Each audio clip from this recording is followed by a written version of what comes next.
Okay, welcome everyone.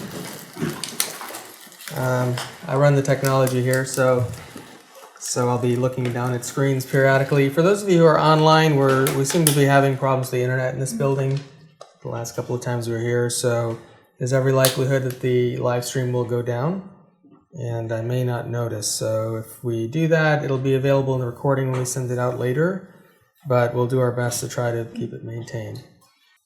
How many of you are brand new to our events? Okay, oh, quite a few of you. Any of you from out of town? Like outside of Michigan, Canada, or you're from California? Anybody else out of, not in Canada? Mount Shasta, California. Oh, okay, wow. Welcome. Cool. There's somebody over there that's raising. Oh, I'm from Ohio. Ohio, well. Ohio used to be far away, but yeah, we're starting to get people coming from all over. Well, thank you all for joining us today. And so this event is something we've been doing for quite a few years here and at this venue and others. And so Flower of Life Institute is sort of the parent organization that oversees all the different activities that we do. And we have a lot of things like these events are usually about monthly here. Next month we'll be back here as well. And Barb's going to be doing an aura workshop in addition. So we'll have a 6-hour schedule. For joining us today, and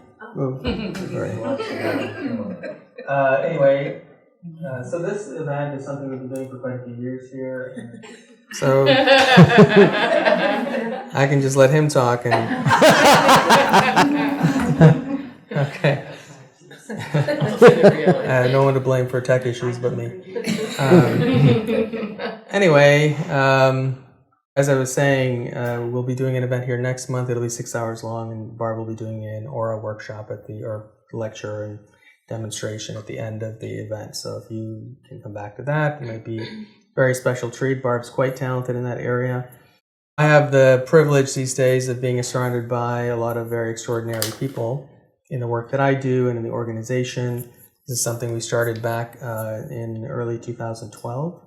And we've been, slowly building on top of it. So today we have the events that we put on here. We also have our expo, which is in August. So if you get a chance to come out to that, it's a really more of an intensive experience. 3 days of lots of events and lots of vibrational experiences that you'll find, very transformative for you. And of course, you'll learn a few things too, but really the purpose of doing it is really for the vibrational experience, which sort of sets apart our organization and what we're about from other conferences that are out there.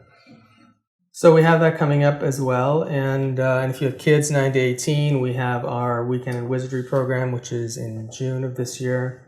And that's where we sort of in a camp environment. It's kind of like there are animals there and such. So we're going to have classes like animal communication, and Michaela's teaching channeling, and Barb's doing crystals and auras, and we have other teachers there as well. So it's kind of like a camp for kids. And we also have our Conscious Youth program, which is ongoing, and that's a free program for kids. We're sort of moving in the direction of creating an educational program for kids, so kind of a K through 12 school, and we're slowly taking steps in that direction. So our next stage of that is we're going to create an online platform. So because we eventually do want to launch brick and mortar schools, but if we were to do that here now, there aren't, all the people, we can't really serve everybody. Creating an online platform that's really unique is something that will help us to serve as many people as possible. So that's coming next, and it'll probably take us a couple of years to build and design and to launch, because we're wanting to create something very special. So look for that, and if you're interested in helping us create that or be a part of that, we are always interested in new members of the team. So let us know if you're interested in that. You're welcome to join us, and you don't necessarily have to have qualifications in education, but it helps. We have lots of areas in the organization as we expand where we'll need people to be a part of that. Being in the local area is helpful, but not required. We do have our meetings in a conference room here, as well as broadcast it online for people who are not physically here. And those are the people who create a lot of what you see here and who have been a part of creating the organization over the years. And if you're interested in volunteering at the expo, also we'll have a meeting here in a couple of months for volunteers who are interested in helping just to run the expo itself. So come to that if you're interested, and then you can just be there and help us to run that event. And if you put in a certain number of hours, you can attend the rest of the events for free, with the exception of workshops that are extra. Any questions about any of as far as the organization is concerned, or? Okay. I'm going to let Barb introduce herself a little bit, and then I'll continue afterward. So Barb has been with me since the beginning, and she's sort of been the impetus for the start of all of this, and she can share how that came about on her own. She's much better storyteller, and she's the funny part of our duo. I'm the serious guy. She tells all the jokes. So I'll let her share that part of the story. Well, hi everybody out there in Facebook land. He introduced me. I'm Barb Morey, and I've always seen auras my whole life, only I didn't know it was auras. I was raised very differently from most of you. My parents got together just after World War II, and my mother had me early, and I made my doctor famous by living. You know, a lot of children back then didn't make it. I was in the hospital for a month, and my dad was called the milkman, and he didn't really like that because he had to bring milk to the hospital every day for that month. What they did back then, because I was in an incubator, is they put oxygen in the incubators. And what they didn't know is that destroys a baby's eyes. So I immediately put a red overlay over my eyes. You know, as an infant, there's 3 reasons you'd put an red overlay on, and one is because, you know, I knew I had to come in this life and do a lot of different things. So it was to protect my eyes because I could never go on through this life blind. And the other is abuse or something that the child has no control over. So as far as danger or something, then they put that on. So it's not, you know, not everybody has it. But anyway, my parents were having difficulties through my first, you know, growing years, and I learned how to behave, and they called me baby grown-up at 2 years old, and they were amazed that I was talking to adults like an adult at 2. And I taught myself to read at 3, and then I became a third parent at 6 months. My sister came along finally. I wanted one so bad, and by the time she came along, it was just work. I mean, I love her, you know, don't get me wrong. But I had always seen people sparkling and glowing, and I thought everybody did because I really didn't have anyone to talk to except grown-ups. And to me, it was like a light switch. If you turn it on, well, the light comes on. You turn it off, it comes off. Would you talk about that? Of course not. So why would I talk about everyone's glowing and sparkling? I just wouldn't do it. So because I didn't know any better. It wasn't until my 30s when I went to a therapist, a feminist therapist, and she had this bulletin board, and this little mousy thing was jumping around it, was looking at it. It was really funny, so I was laughing about that. And she asked me what I was laughing about. I said, well, this board, this little thing keeps jumping around on the board. And she said she dreamed she was in the land of 2, and she divided herself, and she was just thinking what she was going to put on that board. And I said, oh, so you're more interested in the board than me. So anyway, she said, do you know what that is? And, no, I have the faintest idea. Why would I know what that is? So anyway, she told me it was an aura. And I said, oh, that's a word I'd never heard before. So I went to research it. And then I read about it, and I read all these books, and they're so confusing because everyone has their own ideas. So, okay. So I went, a famous woman, her name is Barbara Bauer. She came from California, and she came to Detroit to give a workshop. So I thought, okay, I've got to see what this aura stuff's all about. So I went to the back of the room, and what you guys don't know about me is if I'm uncomfortable, I turn into this little turtle and I just kind of peek my head out, I know it's hard to believe, but I do get that way at times. So I was sitting back there and finally I relaxed and she says, all of a sudden she says, and you see them too. And she says, get up here. So she hauled me up, at the front and I'm going, oh, she says, you're yellow with a red overlay. And then she says, and you're seeing the colors, so you tell me what you see. And she actually worked with me that whole workshop. And she actually trained me right there on the spot, which I thought was pretty awesome. So I bought her cassette. That was back when they had cassettes. Cassettes, that was a long time ago.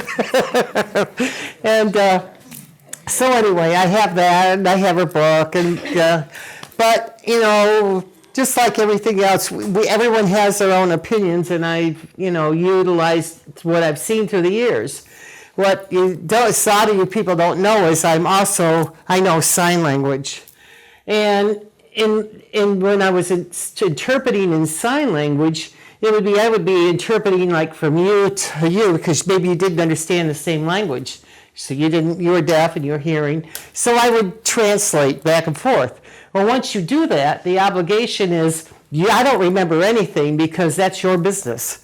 So I also took that same, sense of responsibility to auras. So when I realized what the different colors were, I went to think, boy, I could know too much about a person and they would feel uncomfortable. So I learned to dial it down a little bit with that same responsibility, and only with people's permission would I read their auras. Well, except in this room, I can glance at you all and I'll just look at you, but I won't go deep. I won't do that because that's not who I am. So anyway, do you ever have one of those days where you just won't know you want to do something, but you just, let's think, I needed to go get gas. So, but I wanted to vacuum the floor. I got those dishes. I better clean those up and, maybe do this. And all of a sudden it's drop everything right now and go to the gas station. So I've learned to listen to this little voice. So I dropped everything, drove to the gas station, and as I was driving to the gas station, I had a PT Cruiser at the time. I saw a PT Cruiser, same color as mine, only it had a trailer hitch on the back. And I had that little voice says, if you don't talk to that person right now, you're going to regret it the rest of your life. So not a person that goes to gas stations and taps on people's windows, but I did. So I tapped on the window, I says, how do you have a trailer hitch on your PT Cruiser? And she said, well, I have a Camco camper that a motorcycle can pull, and I use it for my kids for camping. I said, okay, that makes sense. So anyway, long story short, I got to know her, and she invited me to a raw food potluck. And I said, well, it's not raw meat, is it? She said, no. It's fruit and vegetables and nuts, and they mix it up in different ways. And she even made me a dish, so I didn't have to pay the $15 if you don't bring something. So I went there, and I'm looking at all this food, and some of it looks like, but they told me, what it was and how they made it and all that stuff, and I'm thinking, everybody's too happy here. What's going on? Everybody's too happy, there's something going on here. So I'm looking around at everybody, and I ate some of the food, some of it I didn't, but, it was good. And then I saw him, and I said, who's that person over there? And she told me, and I said, oh my goodness, I need to talk to him. Well, why do you need to talk to him? I said, well, I figured that was his business. I just do. So before I left, I saw him, and I says, oh my God. Now, mind you, the only person that I knew was spiritual was Gandhi. So I says, you've got this largest story I've ever seen, and I equate you with a spiritual master like Gandhi. I couldn't think of anyone else, even though I've gone to an ashram in Ann Arbor. I couldn't think of anybody but him.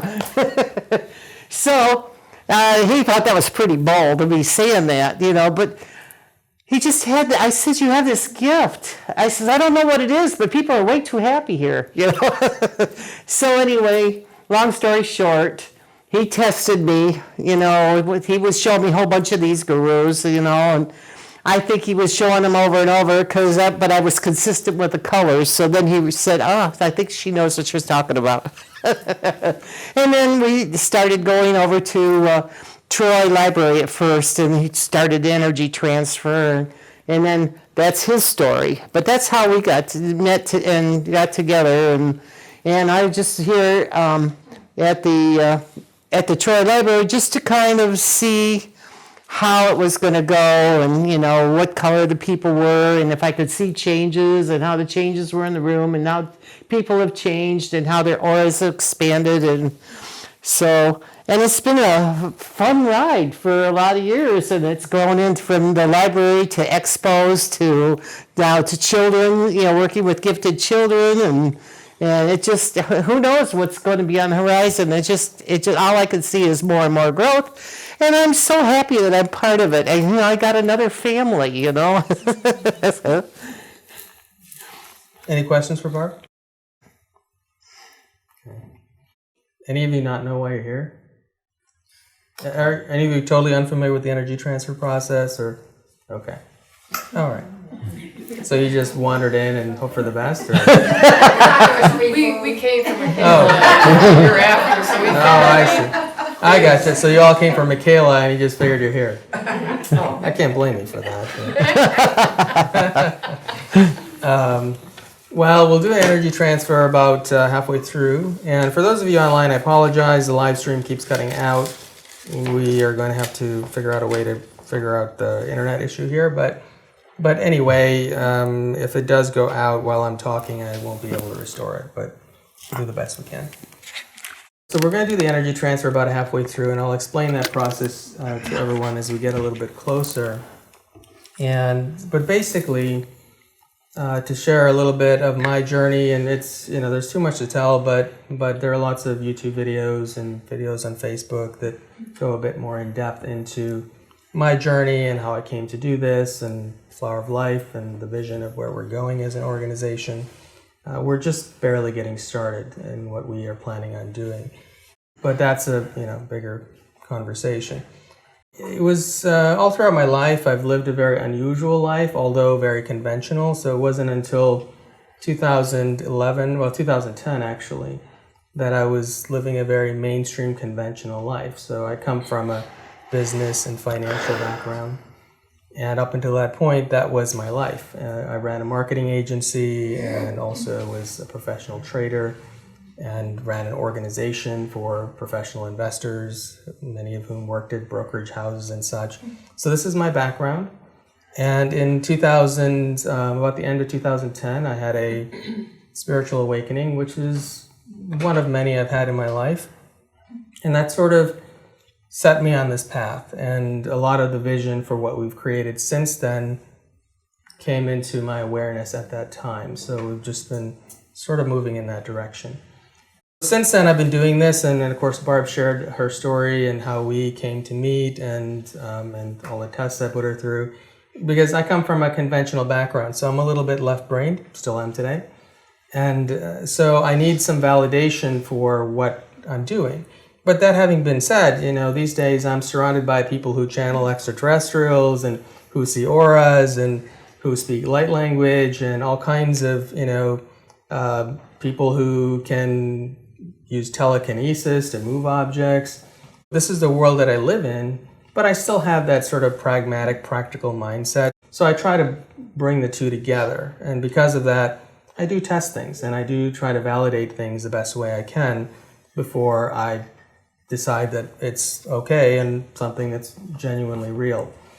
So that's, a lot of what you see in this organization is sort of the way my mind works. I bring together the two sides, the left and the right brain, the intellectual and the spiritual, into one direction. And so that's what makes us a little bit different too. A lot of spiritual organizations are very much on the spiritual side, and some, then there are of course conventional conferences and such about the mind and so on, and we sort of blend the two ideas. So back in 2010 when this happened, and some in the years that progressed, I met Michaela and Barb and many others, and came to the realization, of course, through Barb, looking at pictures of me as a child and Michaela channeling for me as well in the early years, that I've had this ability since birth. And much of what I'm going to tell you, I can't go into too much depth because we don't have the time, but just to illustrate simply that I came to realize that I had this ability to remove the density from other people, and it has happened all throughout my life. But when I was younger, I didn't know what was really going on. So a lot of very unusual things happened around me, but I dismissed them because I had no foundation for that understanding. With our kids programs, we're trying to bring that sort of foundation because a lot of adults these days don't have that understanding, much like my parents didn't, to be able to explain these kinds of things. But it was in the recent years after meeting them and others that I came to understand my earlier life and much of what had occurred and a lot of the unusual things, and the realization that this density exchange has been occurring throughout my life. And so now, and as a result of that, we, as Barb said, we started out at the public library actually in the area, in Troy first, and then Rochester Hills, which is in this immediate area. We successively got kicked out of each one, because what we were doing was a little bit unusual. So and then eventually, as we got kicked out of each one, we ended up here, as we figured if we paid for the place, they're probably not going to kick us out. But in the early years, we didn't have any money to pay for these things, so we just did whatever we could to progress to this point. So anyway, what we're going to do here today is, at a certain point, I'm going to ask you all to send your karmic density to me, and I'll explain what that is. And at the same time, I'll be sending an energy to each of you to raise your consciousness and vibration. And as Barb will be able to see, she'll be able to see your auras change as well in the process. And we've seen individuals, their auras double, triple, or sometimes more. And it's a cumulative effect that will continue to build each time you participate. And for those of you at home, and if you're going home after this, you can use the videos from previous events in the same way as if you were here. Because, our understanding, and I want to talk a little bit about time in a minute, but our understanding of time is changing. Time is a factor of matter, and in the material world, we have time, linear time. So yesterday was yesterday, tomorrow is tomorrow, and time and space have more of a linear nature to it. But as we're moving forward as a collective consciousness to a higher awareness, our perception of time and space are changing. And so the reason you can go home and use the videos of these events is because it doesn't really matter. As long as you're participating in the video as if you're here, the same benefits and effects can occur as if you're here, regardless of my conscious awareness of your intention or not. And you'll see if you read the comments from a lot of the YouTube videos we put out from these events, people are using it all over the world 24 hours a day for the same benefits here, and they're having those same benefits. So time is not a factor, and you're welcome to use those videos if you find this beneficial as often as you would like. I do hear from people who've been to physical events and who have used the videos. The physical events tend to feel a little stronger for them, but it's hard to say if the benefits are different or not. But regardless, the benefits exist either way. Now, in spiritual conversations, we are often, in conventional spiritual belief, there is the belief that we have to protect ourselves from adverse energy and so on. And I don't necessarily agree with that viewpoint, but that's beyond the scope of our conversation today. But all I want to say is, as it pertains to me, my physical body in this incarnation was designed in a certain way or prepared in a certain way to be able to accept the density from other people. It's not just people, but it's also environments, and it's also electromagnetic fields and things of that nature. So I've been tested by dowsers and other intuitives and so on, and the density in the area disappears when I'm there, or the electromagnetic fields that may have been there before that they're dowsing for will disappear if I'm standing in that area. So this body has that ability to neutralize dense energies or lower vibrational energies. And this has happened all throughout my life. A lot of things have occurred that I earlier didn't really have a foundation for understanding. But now it all makes sense as these things have come together. So when I ask you to send your density to me, the important thing is just don't be afraid to do that. You're going to hurt me in any way. Obviously, there are people all over the world who are focusing on me throughout the day and night, even while I'm sleeping, and using the videos and sending density. I have no harmful effects. The benefit to you is you don't have to leave here with that density, which is good for you because your life will improve, your consciousness will enhance, and your journey will become a little bit lighter. That's the reason why I started doing this in the first place. That's the reason why this whole organization exists. We do that in various different ways. And we will also be raising your consciousness, which will give you access to higher aspects of yourself that you may not have known were there, or that might have gone dormant when you were a child, or that you brought here to be activated at this time. A lot of the people who hang around me more often, big changes occur in their life, or their spiritual gifts will start to expand. I have a light worker program, which any of you watch the YouTube videos, you've seen. We launch a lot of our light workers out there, and they will be here a lot of times doing events with us as they get ready to do that.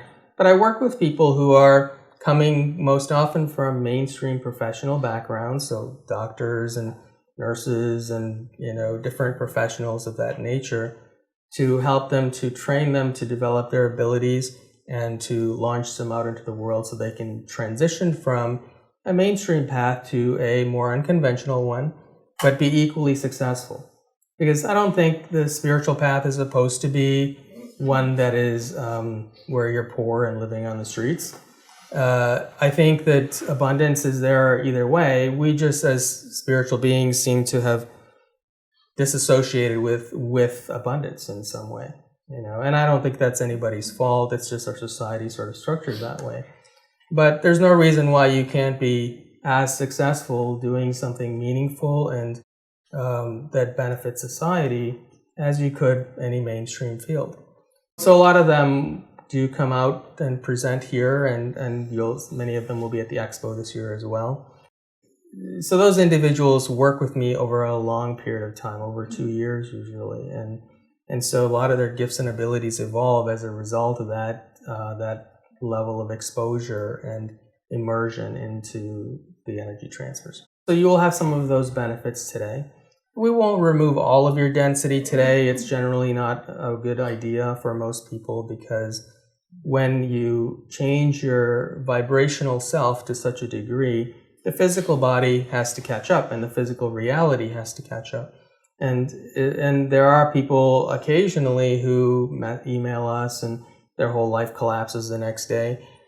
So we don't want to do too much. It does happen, and we get those, and what I don't know what to do about that. So be here at your own risk, because things will change, and they do change, and they have changed, and sometimes they change very dramatically as a result of this, because your reality that you live in right now is a projection of your inner vibration, your inner consciousness, and when we make a big adjustment to that, suddenly your outer reality doesn't match, and it has to change.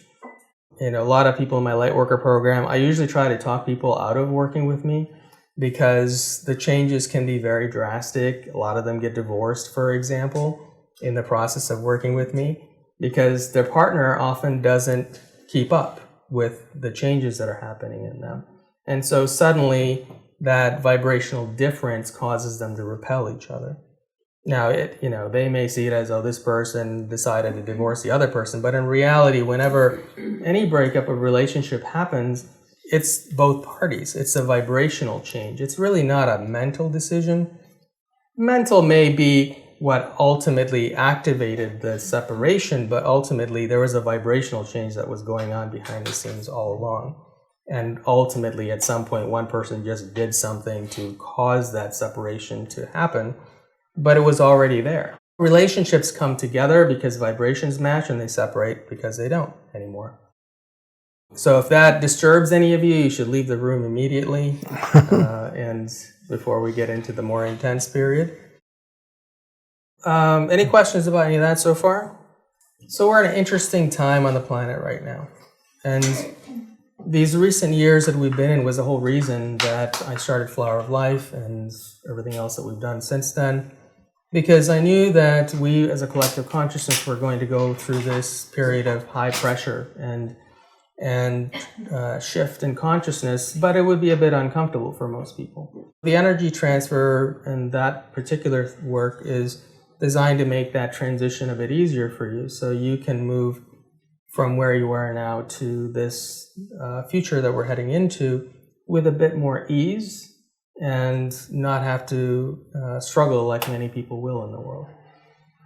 The level of density that you carry in your vibration will determine how difficult that transition is. Because either way, when we're moving to a higher vibrational future, you can't take that density with you. You have to leave it behind. So in some way or another, it's going to move on. Now, in this period of time that we're in now, between now and through next year, there are some intense influences happening that a lot of people are going to struggle with. And we are going to see a lot of governments and institutions push back on society, put more restrictions, like Michaela was mentioning, the vaccine reforms that are happening all over the world that are sort of enforcing vaccines on children and parents. That's going to happen, and it's going to continue to intensify over this next year and a half or so. But it's ultimately a good thing. It's sort of like the last big resistance that occurs before we shift into this new age. It may be a bit difficult, but what will happen on the other side of that is, many of you have experienced in recent years the sensation of time accelerating. And well, that sensation of time accelerating is going to intensify in a year and a half. And it's going to continue to build for about 25 years or so. And what's going to happen is it's going to compress our experiences into shorter spans of time. So what might have taken 10 years ago, will now compress into about a year. So you'll have a year of experience that might have been 10 years not that long ago.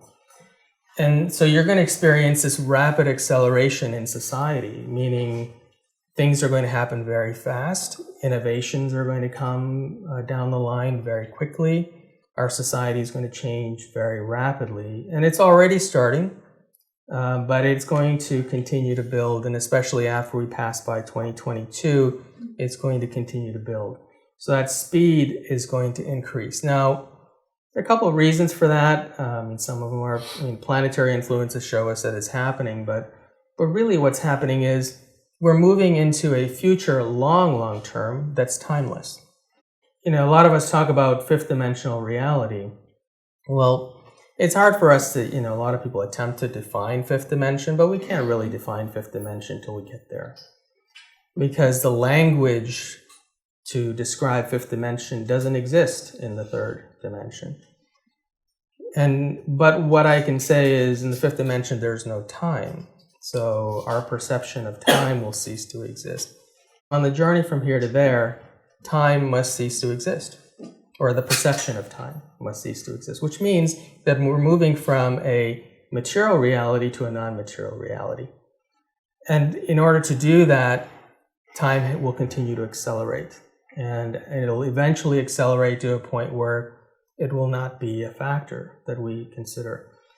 What that means is we're sort of heading into this age of Aquarius, this enlightened society, and it's going to build slowly at first, but continue to build, and by about mid-2040s, a lot of that's going to be here. In about a year and a half, or about a year, we're going to have self-driving cars on the road, so cars that are fully autonomous, self-driving taxis in about a year. You won't call Uber, you'll call a car that drives itself. And it will take you from place to place. This is real. This is Tesla Motors is releasing their autonomous taxi cars next year. What happens in a society where there are self-driving autonomous cars? Well, people probably won't own cars very much. And, well, there won't be much of a need for police officers anymore to write tickets because autonomous cars won't speed or get into accidents. So now we don't have much of a need for a police department. We don't really need to physically drive our cars. Well, robots are already starting to prepare food as well as a chef can, so pretty soon we'll have robot chefs in your house preparing your meals, so, well, you won't have to cook anymore. And, very soon all of your deliveries will come through autonomous vehicles, so there won't be UPS truck drivers anymore.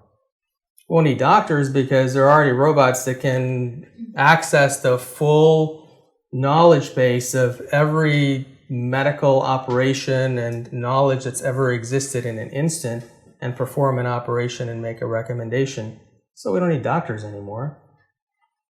We're heading into a society where the kind of things that you live in today, the jobs and the different fields of work will not exist.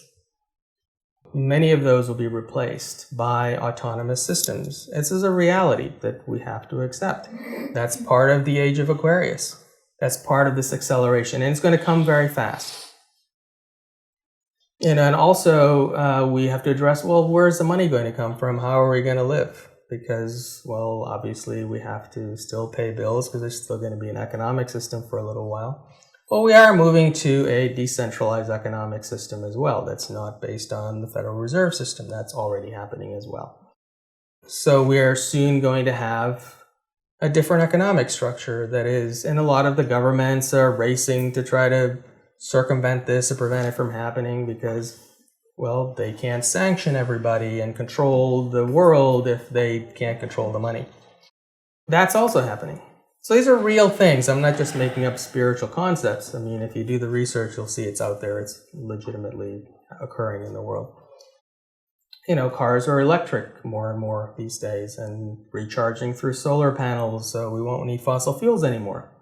And eventually we'll move away from even solar panels and be fully free energy technology. But we're moving incrementally in that direction to where we'll have a society where people won't have to work that much unless they want to. There are even some governments and institutions discussing some sort of minimum income for people. Everybody will have some kind of an income that they will receive that'll be plenty for them to live throughout the year, and then if they want to work doing something and make extra, that's great, but they don't have to. In the not too distant future, we are moving into that society where people won't have to work. And also a lot of things like, for example, Tesla is coming out with their autonomous car next year and starting their taxi service. You can buy one for about $35,000, $40,000 right now, and you can lease it to the Tesla fleet if you want. And the car will just automatically leave your driveway, pick up drivers all throughout the day and night, come back to your house when it's done, charge fares, you make money, you don't have to do anything. The car works for you. And they're estimating it'll earn about $30,000 a year if you add it to their fleet. So now here's another way that you can make money without working. We're heading into the society where we're going to have opportunities to earn income and have our lives without actually having to exert physical labor doing things we don't like. All of that is part of this age of Aquarius. So if suddenly, and it's not going to happen suddenly, like overnight, but it is going to happen over the next 20, 30 years. And many of you, if not most of you, will be here for that, to see that. Not to mention there are incredible longevity breakthroughs coming down the line right now too that will extend our lives.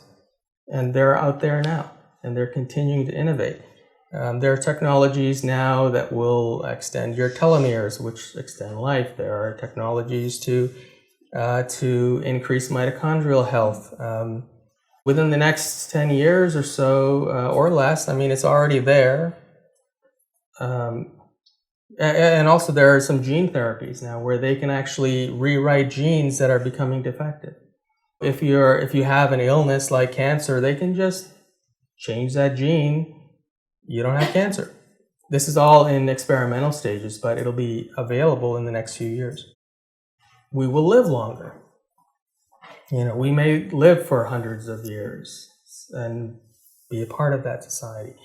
So if we're moving into a world where we don't have to have jobs because our car is working for us, and we have all kinds of services that are automated that are taking care of our needs, then what is the purpose of human life? The only thing left is for us to reach our human potential. We'll have robots doing all the rest of this stuff. I know a lot of people are worried about artificial intelligence. I'm not really that concerned about it because everything on the planet has to match the vibration of the consciousness. So we've had wars in the past because the consciousness of the planet was very low. So if we come out with robotics today, well, certainly it's going to match the consciousness. But if the consciousness of the planet expands, then whatever exists, including artificial intelligence, will be more beneficial. And I do think that we're going to head in that direction where the artificial intelligence will also be beneficial to us, much as a lot of these other things are going to be.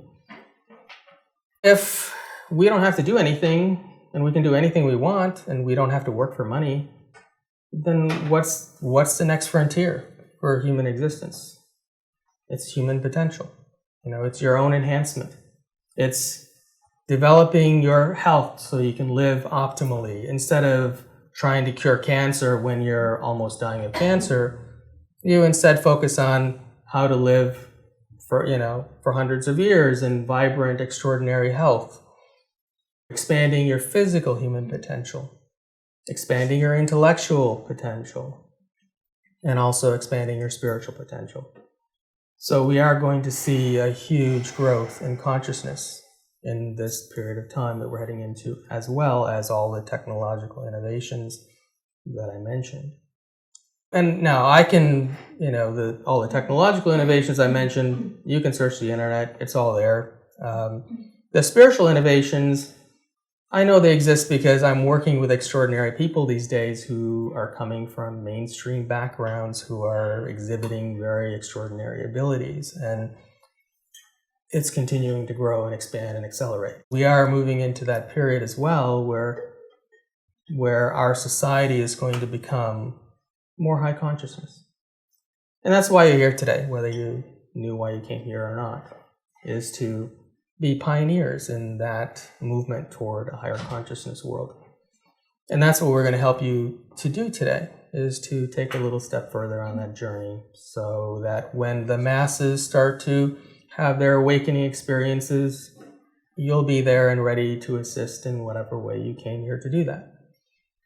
So we are heading into quite an amazing future and quite an amazing world. And I would encourage you to stick around as long as you can in that world to be a part of that and to experience that. Because, if you're here in this room, then you're probably, more disenchanted with the mainstream world and what's taking place there and wanting to see something better. And that better is coming. You might as well hang around until you get to see that too. That's why you came here. Any questions about any of that so far? The energy transfer process, which we'll do in a moment here, is designed to remove, so everybody has what I call karmic density. Now, karmic density is not necessarily to be equated with karma as in Eastern philosophies, although it's sort of loosely associated with that idea. It's a dense energy that you carry in your energy field, and it sort of weighs down your human experience, causes suffering and difficulty and turbulence in your life. And the more density you have, the more difficult your life. Two people can have an identical life. There are a lot of people out there who have everything. They have money, they have the relationship, they have everything we could possibly imagine that a happy person should have, yet they're miserable. And then there are people out there who have nothing, and they're blissful. The difference is the density and the consciousness of the individual. So if we can take a person who has everything or nothing and raise their consciousness and take away some of that density, they both become happy. And they both experience their human experience from a more joyful state. And they both find more meaningful things to do with their life than whatever it is that they're doing. the density sort of prevents you from seeing who you are and living to your potential, and it causes us to often choose more conventional paths through life. And when we remove that, suddenly we see opportunities to live a different life, to live in a more extraordinary way, and in a way that is more in alignment with our soul's journey in this incarnation. So we will remove some of that density. As I said, not all of it, and if your life falls apart tomorrow, I'm not responsible for that. But joking aside, that doesn't happen very often, but it does happen. It tends to happen with those who have a lot of density. If you're very conscious already, which I wouldn't know that, Barb's the expert in that area. But if your consciousness is already fairly high, then the adjustment tends to be more subtle and not as noticeable. But there have been a few people over the years who I knew had a lot of density, and even in my early years doing this work on purpose with people, I was sort of learning the ropes of what it did as well, and there have been people I've even done one-on-one work with, which tends to be a higher level of intensity, who kind of lost their minds in front of me. So, and that doesn't usually happen in these groups, because the energy here is going to be a little bit lower in intensity, because I don't know where all of you are in your growth, and I don't want anybody to go crazy here. So it'll be more subtle than when I work with somebody one-on-one. But it will be noticeable. Now, some of you are energy sensitive, you may feel it, and those who are very energy sensitive, you may have already felt it when you came in the room. And some of you may not be energy sensitive, and that's okay too. It doesn't really matter. Over the years we've been doing this, Barb always sees a change in everybody's auras. So we know the effects are there, regardless of your sensation or sensory experiences of it. So don't look for the sensory experience as validation. It's not really necessary. What we're really looking for, if you want to look for anything, is over the next few weeks, you should notice a change in your happiness level. And that is the most common thing we hear. And a change in happiness level means you have less density, your consciousness is higher.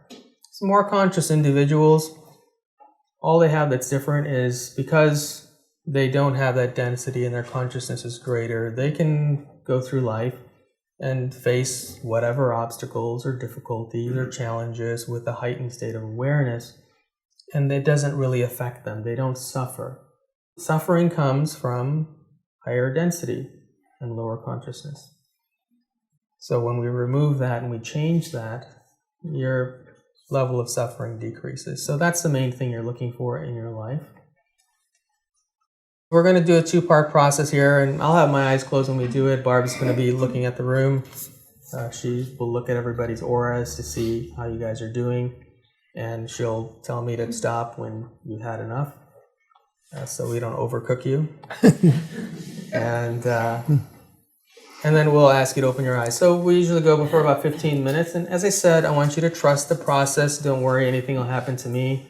That's not going to happen, and if it did, she can see it, and if she ever felt there was any concern, she would let me know.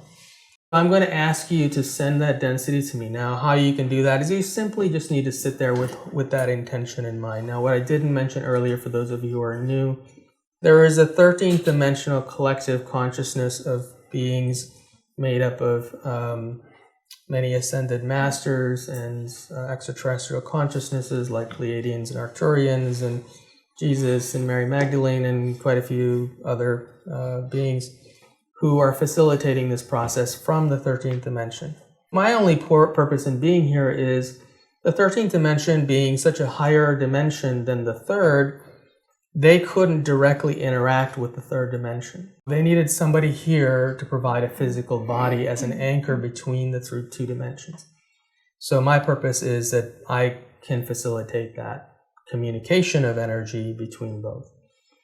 They're doing this whole process, which is why somebody can watch the YouTube video and I don't know that they're doing it, and it still works, because the 13th dimensional collective does not function in time and space. They know your intentions, and they can facilitate that process through this physical body without me having to participate consciously. They're doing the work, so all you need to do is be here and be willing to participate. But you can certainly focus your intention on anything in your life that may be causing you negative emotions or suffering, if you so choose, and that's okay too.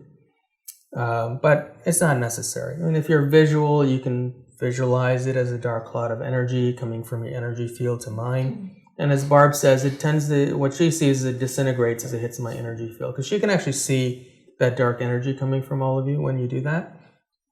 And so no harm comes to me, but you're not going to carry it home with you either.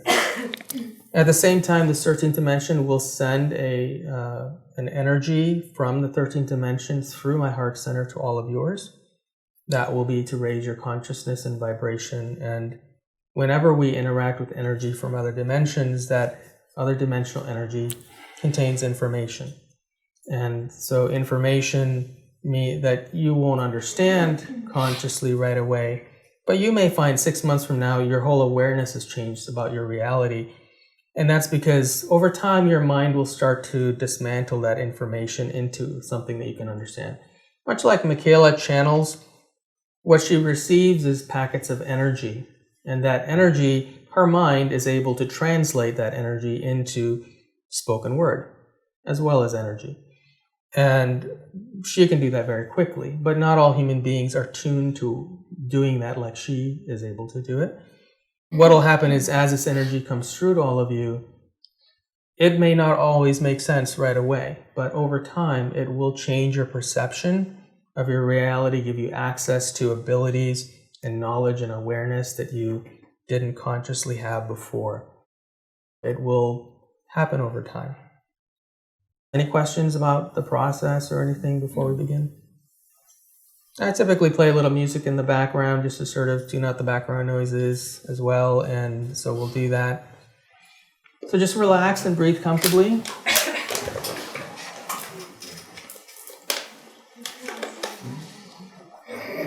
And focus your intention on anything that is causing you stress or suffering, or just simply hold the intention to release any density to me that you're ready to release today. And you can visualize that as a dark cloud of energy if you like, and send that from you to me, and keep doing that all throughout. And don't worry, this 13th dimensional collective is pulling it from you, so there's no harm that anybody else will be impacted by that energy as it's coming to me. At the same time, there will be a white light through my heart center to each of yours to raise your consciousness and vibration, and that will be happening all throughout as well. Or you can just simply sit there and hold that intention to participate, and they will take care of the rest. So I'm going to play a little music now, and we'll come back when we're done.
Okay.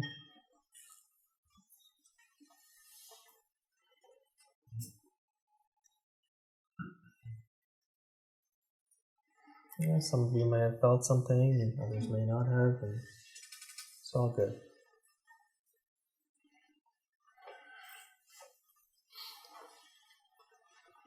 Oh, every time it's different.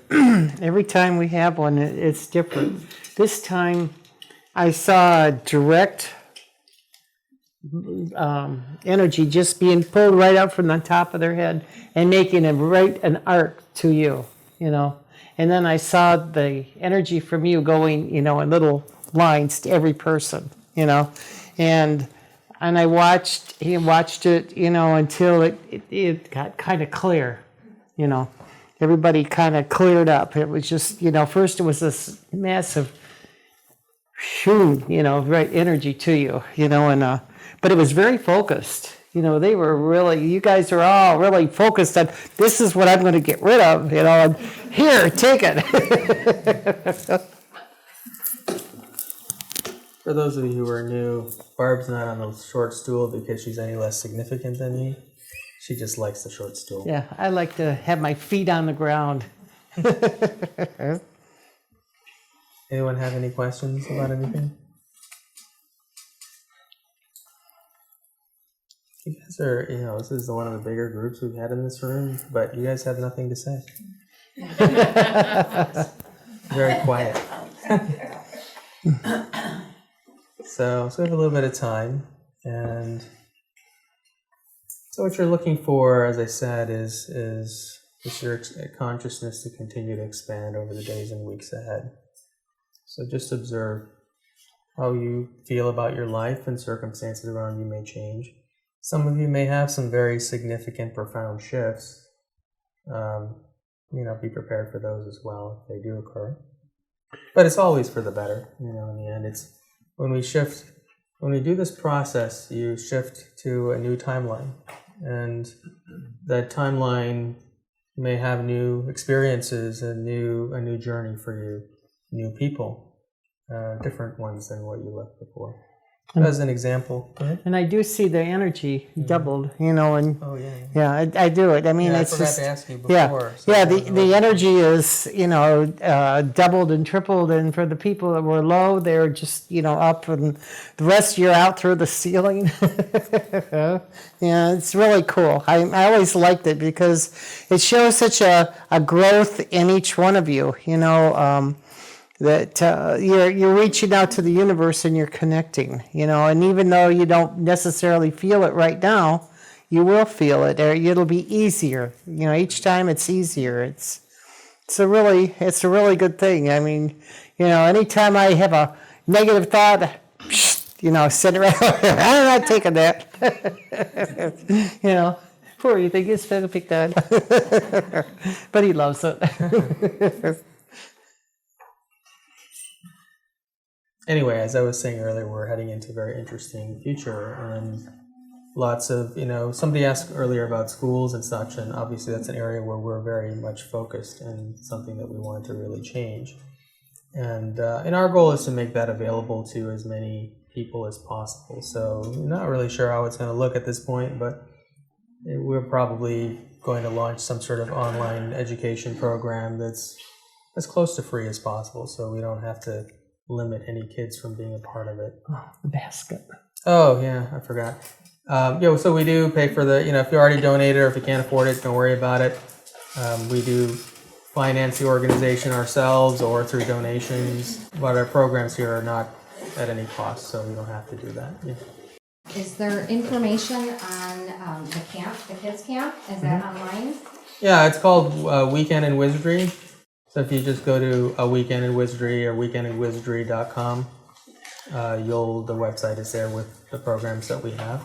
Okay, great. So it's just, we do it once a year, and this time it's June 28th, was it? Okay, so for 3 days. On the 28th, we have a little lecture workshop for parents, and then the 29th and 30th is going to be at a farm, like a Kensington Park farm, so there are animals and things like that there, and so the kids program will be held there. So it's a day camp? Yeah. Okay. Yeah, so I think from 9 o'clock on Saturday till 5:30 or something. 4, I thought. Okay, yeah, and Sunday. Hmm. And then Friday night will be the introduction. Okay, and was that Mark Romero that you were Yes. saying? You familiar with him? Yeah, I was, it sounds like one of the first participants at the Troy Library, like in 2012. Oh, you were there? Yes, and you did kinesiology on me. Oh, yeah, okay, yeah. And I just have made my way back to you, and I was just Well, welcome telling back. my husband about Mark Romero and what I learned about him, so. Oh, that was years ago. When That was you when we played were it, just I starting. was like, oh my gosh. How cool is That was before we got kicked out of the library. Thank you. In our early days. Thanks for being brave. A little nostalgia there. Yeah, Mark was at our expo last year, so we had him out here. Oh, wow. Yeah, we probably won't this year. At least we're not planning on it. But he was a presenter at expo 3 times. I think 3 or 4 times, something like that. Mm-hmm. Yeah. I wanted to ask you, is there any significance when you see colors when this process is happening? Particular colors? Well, everyone's different. I mean, she's the color expert, but I do. A lot of people do describe they see different colors. I think it depends on the person. Everybody's a little bit different in terms of what that means to them. But you may be able to speak better to the specific colors she might have seen. What color did you see? Purple, indigo? Kind of. Yeah, it's like a healing color. Oh, Purple, indigo, it's a spiritual and healing colors. So you're in spiritual and you were in healing. And probably getting rid of some of the negative stuff. And then, sometimes people will see those colors. I saw a lot of healing colors going through. I was watching the greens and the lavenders and purples kind of dancing around people, and I saw a lot of yellow today, a lot of yellow, and some like rainbow, a little bit of rainbow colors. So it was just a really nice healing session. I feel like people got a lot out of this one. Yeah, if you get a chance to come to our aura workshop next time, if some of you want to be guinea pigs on camera, then she can take a look at your auras and tell you what she sees. He wants the pick. Are you going to read our auras individually? Well, not today. Come back next month. Come back next month and come up in the front, and she'll be able to do that. I'll be able to tell you a little something about, and we wouldn't really have time. That's not what this one is focused on. So that's why he's having me do my own 2-hour program. So, we'll have people come up here and she'll study your auras and tell you what she sees and explain what the different colors mean and so on. Okay. Anyone else? Well, we were talking about it out there, but I thought maybe I'd bring it up in here. Crystal auras. Crystalline auras. You're asking about crystals and auras. Auras that appear crystalline looking. Well, everybody has a different, there's different core colors. What the question was asking about crystalline and auras. Different people have different auras, and some are in the crystalline family, and their auras will be crystalline or rainbowish, or more than one color. Everyone has a basic color, and then the basic color goes on to your feelings and emotions and your health and what's going on with you, like that photography, the aura photography. But that's at that particular moment for that particular, whatever you're feeling and going through at that time. That's why the different energy is they're picking up a lot of the heat, but it gives you an idea of what auras look like. But I've been reading up, I just don't find anything about a crystalline aura in any of the books or online that I've been reading so far. well, She hasn't written a book yet. Well, see, I'm work. Her. Yeah, I'm trying. Being retired, I say, I'm going to work on it, but look, the crystal connection you have, we all have connections to the Mother Earth, and And when a lot of times when they do meditations, they'll imagine your feet going down into roots, into the crystal caves, and you bring that up. Well, some people who have the crystalline energy have attached those crystals into their energy field, which gives them the crystalline energy in their auras. And yeah, so, but they don't, a lot of people don't talk about that because it's, people have to kind of work on to pulling that into their energy, and then it'll show into their energy, but not everybody has that, or nobody, not everyone wants to do that kind of work and concentrate and pull that in. So, because crystals talk to you, and rocks, I have crystals or rocks. I mean, they talked to me once and made me bring them over to his house. So, Yeah. They tell me you gotta take me home. Yeah. Oh, yeah, they do that too. Yeah. And if you pick up something that you aren't supposed to have, my hand heats up. Oh. It's like, I was drawn to it, but then, no, I got to put that one back, because I wasn't supposed to pick that one up. And sometimes I just pick up the wrong one, but I don't usually. That's a fluke, And then for a while I couldn't handle malachite, which is that green. Yeah, it took me a while before I could actually work with that. First, I just want to say this is different. This is like my 6th time being here. This is different than any group I've ever been with. It seems like a lot of people who are like saying yes to the experience. I think they want to see the change and they're ready for it. Anyways, my question is, when you're familiar with like saging and burning sage. Oh yeah. Do you see that actually have an effect on someone's aura? Well, I feel like yes, I do. Sage is always a good way to cleanse an aura. If you're having some negative thoughts, the physical actually doing the energy work with actually lighting up the sage. I mean, Indians always felt that was very sacred. And yes, I see the aura lightening when I do sage. And I sage myself every so often, and I sage my house. And, I've saged other people's house, and I've worked on getting entities out of their house. I have done that. Yeah. And then I've had a person that had, her mother was in her mother's old house, and she was scaring the people there. So I actually had to go in there physically and ask her to come out, and she came out. I opened the door so she could get in the car. So she wanted to feel like she was still a person.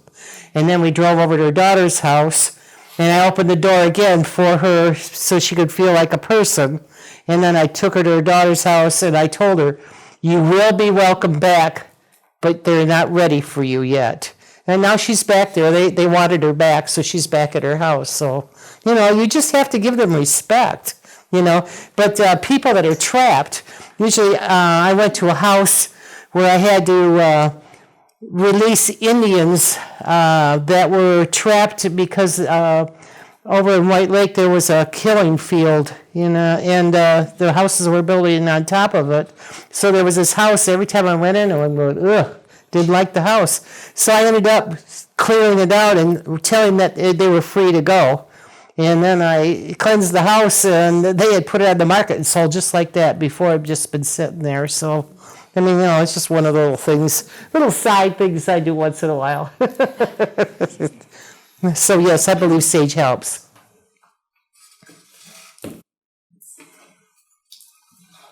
Okay, so I don't know much about auras now. Do people have like base auras, and then you say they change? How fast they change? Or some things stay permanent? Well, everybody has a core color, which I'll go into more on next month. Like for instance, your core color is lavender, which tells me that you're a little naive, but you're open-minded, and you can do anything you want, any direction you can choose, you can go for, and you'll do well in it.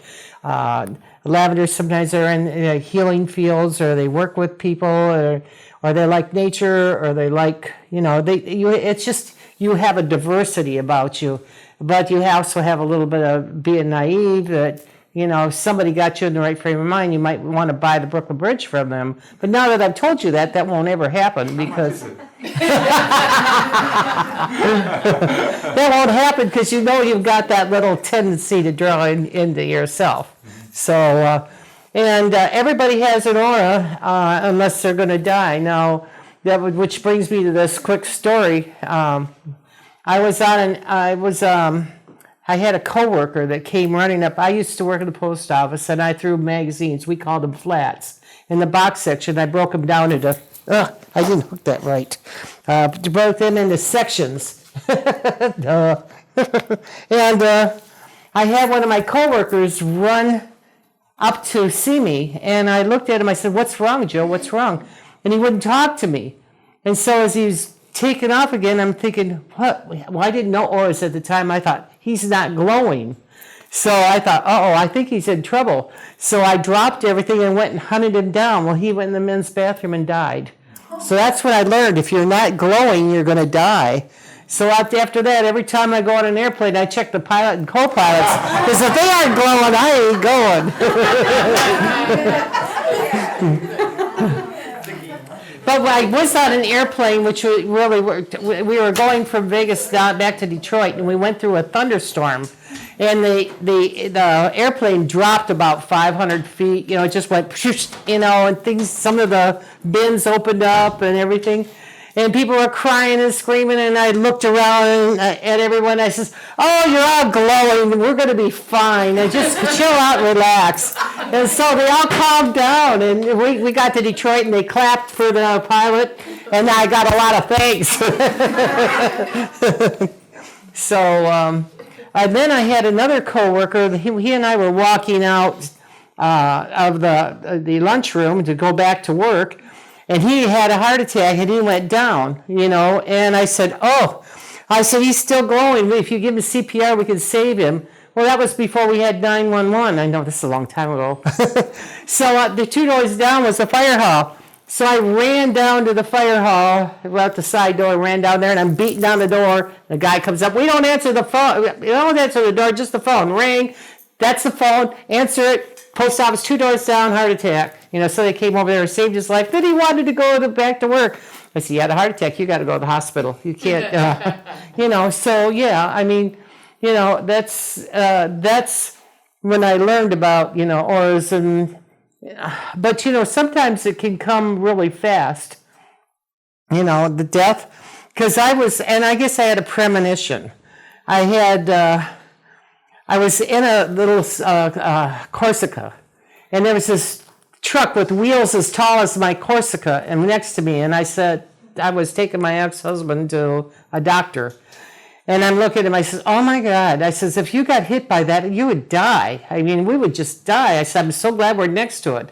Well, we had one light, we had to stop, and then another light, we had to stop, and the third light, he didn't stop, and there was a van in front of him, and he actually crushed the van, and the guy went around like a washing machine, and he died. So it's like, and I mean, you know, the guy was okay, but then it was like gone, just like that, you know. I mean, he was instant. I said, he's instant death, but there was a lot of other people around. And so I told him, I said, "Well, I'll just," because the doctor's office is right around the corner. I said, "I'll take you to the guy on the corner. I'll talk to the police," and because I was, you know, witness. But they said they had enough people, but they took my number and everything, you know. But that was horrible, you know. That was unexpected death.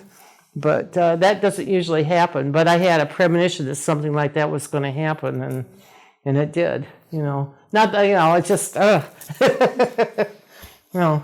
But for the most part, yeah, everyone, it has to be about 3 hours, you know, before you're going to die. Your aura pulls inside of you.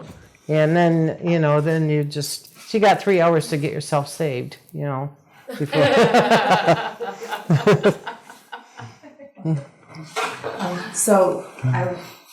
There's 2 things that I just wanted to report that I experienced. One is that I instantly saw white light, and there was white light almost the whole time. There were some visions, but it was white light. I'm assuming that's a good thing, right? Yes, it was very good. All right. And then the second thing is that I felt it somatically. I felt a sharp pain in my belly button area, and then it kind of like released. And then I felt as if there was a lasso around my chest, my heart, and my shoulders, and as if there was a lasso, and it was pulling, and then it was released. So I just thought. Well, that's because you let it go, but it let you know that it didn't want to go without a struggle. So it let you know you were carrying emotions in your stomach. You know, a lot of us do. That's my weakest part of my body. And then in your heart, you know, something was going traumatically in your heart, but that you were willing to let go. And they were saying, we want you to know this before we let you go. You know that it's made a difference. So that was just an affirmation for you to let you know that, you know, what you were going through was here, and then you allowed it to release. I had an unexpected experience. I'm just for context, I'm more Buddhist, I would say, than anything. But towards the end, I had the first visual experience I had was just Jesus on a cross, and he was in a white robe, and it was like white light coming to mine, and then I felt just love for myself, like from him to me, and I guess then knowing to express that more often, to reflect that in my own life to other people, and then I saw a purple heart, like in my mind's eye, and I know that the purple heart is like associated with, you know, certain Christian symbolism. I don't know what it means exactly, but that was an experience I had, so I just thought I'd share it. Thank you.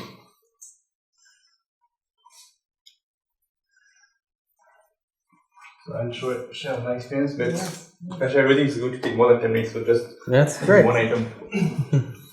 I do lots of meditation since I met my wife, and many times I feel vibration. So you did mention about the feeling about vibration, but today I felt vibrating at the beginning. Then all of a sudden, everything stopped. I felt like I was floating. And at the same time, the color changed. So I don't know if that means anything, but that the sensation is very good because you feel like floating. Mm-hmm. Yeah, that's pretty common actually, feeling those kind of sensations. So that's good. I mean, if you felt something, that's great. It just, for you, is just intellectual validation that something happened. It's not really necessary, but if you felt it, then you have validation of some sort of a shift having occurred. You know, I'm not so much concerned about that as much as how your lives improve in the time ahead. And that will happen regardless of whether you felt anything or not. But what you're experiencing is just that sort of, you know, lifting of that heaviness and that raise in vibration and consciousness. So from that new vantage point, so all of you are different vibrationally now than when you came in the room. And now the physical repercussions in your life may take a little time to show up, but the vibrational changes are already there. And so you'll start seeing your reality a little bit different and reacting to it a little bit differently. This is why a lot of spiritual masters, they experience life in a heightened state of joy or bliss most, if not all the time. It's because they first don't have a lot of density, and secondly, they tend to, I mean, many of them have spent a lifetime or lifetimes evolving to a certain point where they can maintain this higher state of consciousness. So from that place, it makes it easier for them to experience life from that lighter perspective. So that's where we're taking all of you, and so you've just taken a big step forward on that journey. Your life, whatever you came here to experience, you know, we all came here to experience certain kind of things in life. So you might look at that as a certain box that you came here to experience reality within. So let's say maybe you came here to be some sort of a healer, and what happens is we come into this reality to become some sort of a healer, and then we enter into this third dimensional world, and this world is very dense, and in this dense perspective, we choose, oftentimes when we're younger, to express that reality, that box that we came here to experience in a more dense way. So a healer may choose to be a doctor or a nurse or something like that. But what happens when you shift timelines and change consciousness to the degree we did here today, is you may find that you want to express that in a higher way. A lot of, this is why a lot of people I work with in my Lightworker program are coming from very conventional fields, and some of them are doctors, some of them are nurses, and they leave those fields behind to work in a vibrational field. So the box doesn't change, they're still healers, but the timeline changed. So inside of that box, now they're operating at a higher level of what they came here to do. And so they become some sort of vibrational or holistic healer of some sort. Many of you will experience that the more often you go through this process. You may still experience the same box. For example, I didn't come here to build electric cars, so that's not my box. But I did come here to be a spiritual teacher of sorts. And as consciousness expands, you will step to a higher tier of that experience. You most likely won't step outside of that box, because your higher perspective, your higher self, chose that experience for you, your own evolution in this reality. Look for those kind of things to happen, and for just a more heightened state of joy. And as I said, the more often you can participate in these events, whether on videos or you're in person, the more you'll move along that path. And as Barb said, some of you have been coming month after month here, your auras are bigger than the room. And that's a cumulative effect that she's noticed over the years for those who've been coming on a regular basis versus those who are brand new, which often, tend to have smaller auras. So the benefits will continue to build for you. Anyone have any? Yeah. I just want to say, I've never been, they can't put me in a box. I've always been outside the box. Even when I was working in the box post office, I was taking classes outside the box. So, As I said, she's the comedic part. Somebody have a question over there? I thought I saw a hand go up. No? Okay. Okay, well, I think we've reached the end of our time together today. Thank you all for coming, especially those of you who came from faraway lands. And we will see you next month here. Thank you.